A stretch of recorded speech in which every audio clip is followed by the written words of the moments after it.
Sudah jelas-jelas ada intelektual di barat, di Eropa, di Amerika, ahli kesehatan, dokter, ya, ahli wabah, ahli ekonomi, yang menyatakan bahwasanya apa yang terjadi sekarang ini adalah skandal, Pak. Ini skandal, corona ini skandal.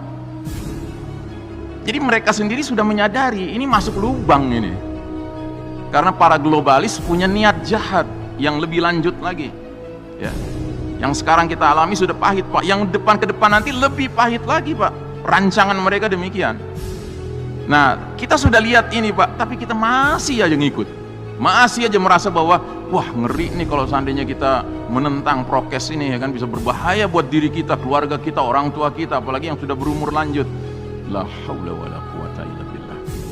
Ya. Benar, virus ini ada. Benar, virus ini bisa menimbulkan sakit. Benar, orang yang sakit kena COVID bisa sampai meninggal. Itu benar semua, Pak. Cuman apa benar solusinya seperti yang sekarang ditawarkan, Pak? Bukankah justru kita lihat mereka-mereka yang konsisten menjalankan 3M, pakai masker, cuci tangan, jaga jarak, meninggal juga karena COVID. Berarti nggak ada jaminan. This is not the solution. Ini bukan solusinya, Pak. Belum lagi yang vaksin, Pak. Ya, belum lagi yang vaksin. Di barat saja sekarang, di Denmark, Pak, sudah terang-terangan mereka campakkan AstraZeneca itu yang sudah dipakai tadinya. Dan uniknya lagi ketika bagian kesehatannya lagi mengumumkan, dia jatuh pingsan, Pak, habis divaksin. Masya Allah ta'ala. Ya, jadi kita harus berpikir, Pak, ya, bahwa mereka sudah masuk lubang biawak, kita mau terus ikut aja nih. Gitu. Ya, silahkan kalau masih mau ikut. Cuma kami sebagai da'i wajib mengingatkan. Nah, jadi saudaraku rahimakumullah, inilah babak di mana Allah cabut kepemimpinan dunia dari tangan Islam dan umat Islam. Kemudian Allah serahkan ke pihak barat, Eropa dan Amerika, yang merupakan masyarakat kaum Yahudi Nasrani. Sedangkan masyarakat Yahudi Nasrani memiliki karakter seperti bangsa Rum, bangsa Romawi, yang ideologinya apa? Dua ideologinya. Pertama, materialisme, dan kedua, hubbud dunia, cinta dunia, melupakan alam akhirat. Ini yang diabadikan dalam Al-Quran surat bangsa Rum ayat 7. Ya'lamuna zahiran minal hayatid dunya wa hum 'anil akhirati hum ghafilun. Mereka bangsa Romawi cuma mengenal, mengerti, faham perkara-perkara yang zahir, yang material dari kehidupan dunia saja. Sedangkan terhadap akhirat mereka lalai. Gak paham mereka akhirat, Pak. Yang karenanya mereka yang mimpin dunia punya karakter materialis dan sekularis ini, Pak, umat manusia sudah tidak lagi hidup dalam sistem iman tauhid yang lurus dan berkah, melainkan hidup dalam sistem hidup yang berlandaskan kafir syirik yang sesat dan merusak, Pak, hari ini.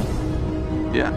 Jadi kita waktu memimpin 1342 tahun Hijriah, Pak, umat Islam berjaya, kita perkenalkan pada umat manusia lain sistem hidup yang fondasinya iman tauhid, Pak. Tapi begitu kita dicabut dari panggung kepemimpinan dunia oleh Allah Ta'ala, apa mungkin orang-orang kafir Yahudi Nasrani itu meneruskan sistem iman tauhid? Ya nggak mungkin, Pak. Kata orang Betawi, beriman kagak, bertauhid kagak. Bagaimana mungkin mereka perkenalkan sistem hidup yang berlandaskan iman tauhid? Nggak mungkin. Yang mereka perkenalkan apa? Ya berlandaskan kekufuran dan syirik. Nah, jadi begitu sistem iman tauhid yang merupakan rumah besar tempat berlindung umat Islam runtuh, maka kaum kafir Yahudi dan Nasrani leluasa melancarkan ghazwul fikri. Ghazwul fikri ini artinya perang opini, perang pemikiran, perang ideologi, untuk membuat umat Islam mengikuti way of life mereka, cara hidup mereka, sambil memastikan umat Islam benar-benar meninggalkan Islam sebagai petunjuk hidup. Mereka pastikan umat Islam tidak lagi berpikir perlunya menegakkan sistem iman tauhid. Makanya di negeri berpenduduk mayoritas muslim Indonesia ini, Pak, sudah nggak perlu orang kafir yang teriak-teriak menolak sistem iman tauhid, Pak. Umat Islam sendiri yang teriak. Karena apa? Mereka telah menjadi korban dari perang opini yang sukses dilansir oleh Yahudi Nasrani. Nah, kaum kafir Yahudi Nasrani sangat tidak rela jika umat Islam mengikuti petunjuk Allah. Tidak mengapa bagi mereka, bagi Yahudi Nasrani, bila umat Islam tetap mengaku muslim, asalkan mau menempuh jalan hidup sebagaimana jalan hidup kaum kafir barat Yahudi Nasrani. Selagi kita ngekor terus sama mereka, mereka senang, gitu, ya kan? Makanya sekali lagi saya ingatkan, tolong dipikirkan yang kita kerjakan ini benar-benar sesuai Allah dan Rasulnya, atau kita diam-diam sudah nurut sama Yahudi Nasrani yang nggak sesuai dengan Allah dan Rasulnya, ya. Tolong direnungkan Pak di malam-malam Ramadan ini, ya. Karena kita hidup cuma sekali Pak, nggak dua kali, nggak bisa mundur lagi ke dunia untuk mengkoreksi, meralat, nggak bisa Pak, ya. Nah jadi kata Allah, walan tarda ankal yahud walan nasara hatta tattabi'a millatahum. Sekali-kali kaum Yahudi Nasrani tidak akan rela kepadamu Muhammad dan kepada umatmu Muhammad sebelum engkau dan umatmu mengikuti jalan hidup mereka, tata cara hidup mereka. Terus Allah tegaskan, qul inna hudallahi huwal huda. Katakanlah sesungguhnya petunjuk Allah itulah petunjuk, bukan petunjuk Yahudi Nasrani, bukan petunjuk WHO, bukan petunjuk Bill Gates, bukan petunjuk Tedros, ya kan, bukan mereka Pak yang layak kita ikuti petunjuk-petunjuknya, tapi Allah dan Rasulnya. Nah sehingga di ujung ayat ini Allah keluarkan ultimatum Pak, ancaman. Apa itu ancamannya? Wala in ittaba'ta ahwa'ahum ba'dalladzi ja'aka minal ilmi ma laka minallahi min waliyyin wala nasir. Dan jika engkau Muhammad dan umatmu Muhammad masih saja mengikuti keinginan Yahudi Nasrani setelah ilmu kebenaran sampai padamu, tidak akan ada bagimu perlindungan dan pertolongan dari Allah Ta'ala. Jadi pertanyaan besarnya adalah, masihkah kita perlu bertanya-tanya kenapa ya dunia Islam hari ini seperti nggak dapat perlindungan dan pertolongan Allah Ta'ala? Jawabannya ada di tangan kita sendiri Pak.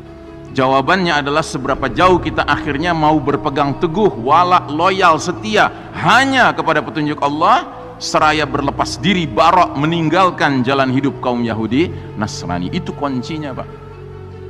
Sehingga kata Allah dalam surat An-Nisa 79, ma asabaka min hasanatin faminallahi wa ma asabaka min sayyi'atin famin nafsik. Apa saja nikmat yang kalian peroleh, hakikatnya datang dari Allah. Sementara apa saja bencana yang menimpa kalian, hakikatnya dari kesalahan diri kita sendiri, ya. Udah dikasih tahu sama Allah jangan ngikutin Yahudi Nasrani, masih aja ngekor, ya. Yang ketiga, ini adalah era penuh fitnah seperti sepotong malam yang gelap gulita, sebagaimana sabda Nabi mengatakan, badiru bil a'mali fitanan ka qita'il lailil muslim. Segeralah kalian beramal sebelum datangnya fitanan, bentuk jamak dari fitnah. Kalau fitnah satu ujian, kalau fitanan banyak ujian sekaligus. Ujian di bidang ideologi, politik, ekonomi, sosial, budaya, pendidikan, militer, medis, farmasi, ya, pertanian, peternakan, semua bidang Pak sekarang ini, ya. Fitnahnya ada. Seperti malam yang gelap gulita. Ya, Nabi mengumpamakannya seperti malam yang gelap gulita. Dan yang lebih mengerikan, fitnah-fitnah yang kita alami sekarang ini Pak, ini makin lama akan makin nanjak Pak, nggak ada cerita makin berkurang. Karena Nabi bersabda dalam hadis berikut ini, fitnah akan kian memuncak hingga keluarnya fitnah Dajjal, yaitu fitnah puncak. Kata Nabi, sungguh fitnah sebagian kalian lebih kukhawatirkan, kutakutkan dari fitnahnya Dajjal. Dan tidaklah seseorang selamat dari rangkaian fitnah tersebut, melainkan dia pasti selamat pula menghadapi fitnah berikutnya. Dan tidak ada fitnah yang dibuat sejak dunia ini ada, baik kecil maupun besar, kecuali untuk menjemput kehadiran fitnah Ad-Dajjal. Jadi sekarang ini kita menghadapi fitnah yang berat nih Pak, ya. Kan sering kita dengarkan, berapa lama lagi nih COVID nih berlaku, ya kan? Nggak lama lah, mudah-mudahan berapa bulan lagi. Maaf Pak, saya bukan pesimis, tapi saya cuma ingin mengingatkan berdasarkan hadis-hadis Nabi bahwa